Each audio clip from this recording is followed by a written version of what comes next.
Welcome to the Sunday night broadcast. I do this every Sunday night at 8 p.m. Spanish time.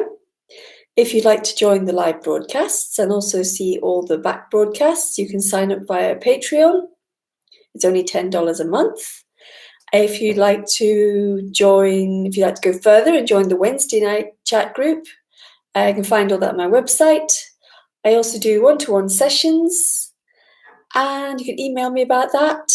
And what else? I'm going to be giving a 5-day meeting in May in Spain, and I will have details about that on my website during the new year or just before, because I need to ask a few people about their dates and things.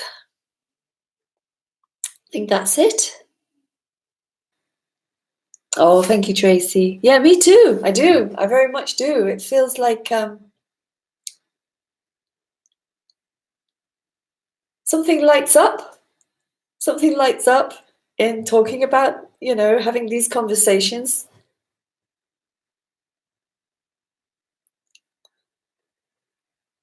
I mean, before this, I was pottering around, listening to a Netflix. I wasn't really watching it. I just put it on. And it's about plastic recycling. I was thinking, oh God, it's a bit depressing. And then I come on here and just, as soon as I start talking, it's like something lights up. Because it is the most fascinating. Life is so fascinating, but there's no answer. The mind boggles. There's no answer. Answers are actually pretty turgid things, and they're not an answer, are they? Emptiness. That's one people talk about. That's not an answer. Try feeling empty all the time. Who wants to feel empty all the time? It's nonsense. Life is varied and colourful. Why would I want to walk around feeling empty? I don't even know what that means, empty. Empty of what? Makes no sense. Life just is. That's the wonderful thing. Life is in all its forms.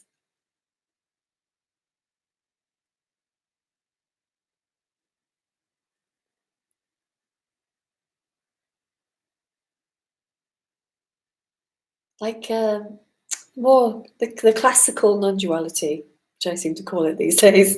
It gives across the message of like not giving a shit. That's quite a big one, isn't it? Yeah, once you get this. yeah.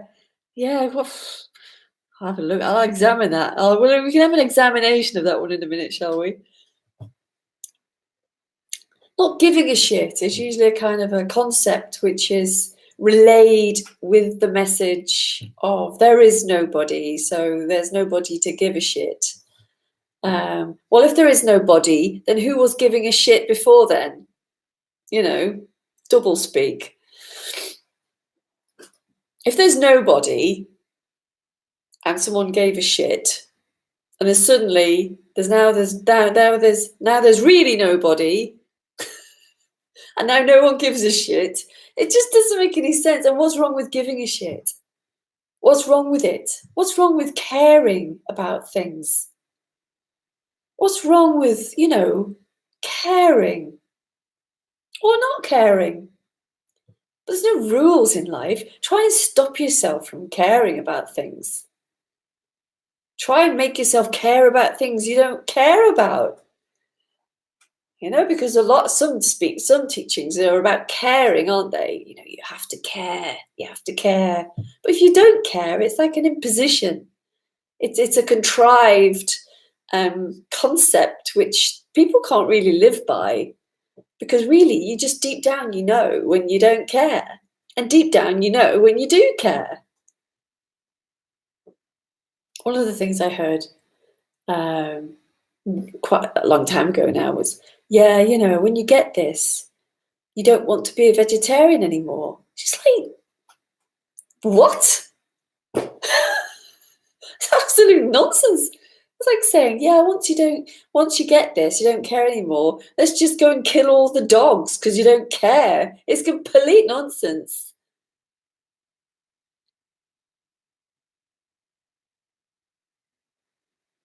The words just become meaningless, don't they?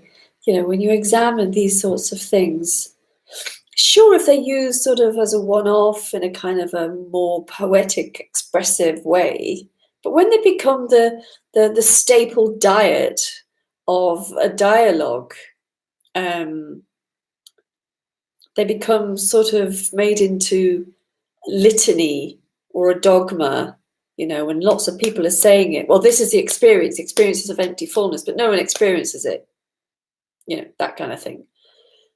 Then they become written in the non-dual scripture, you could say.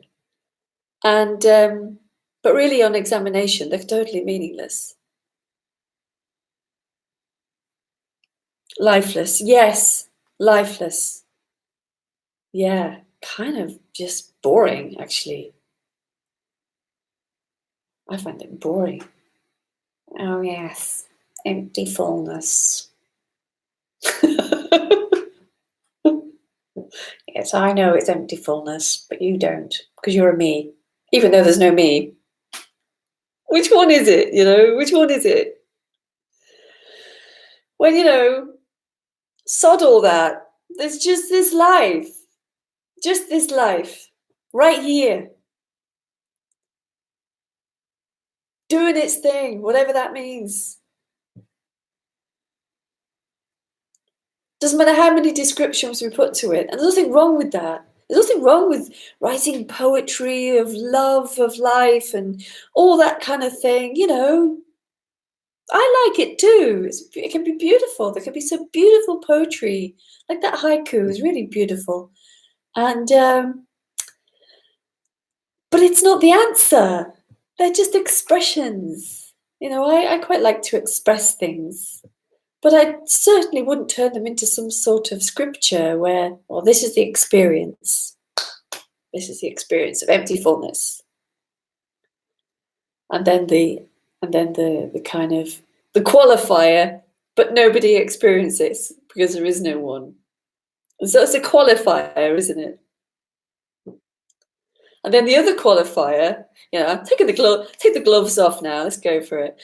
The other qualifier is if that's questioned in a meeting, and I hear this from people tell me things, if people question that in a meeting, the brush off is, yeah, well, only the me would say that because you've got a me there and you can't see it because there's a me. That's why you question it. It's just like, what is that?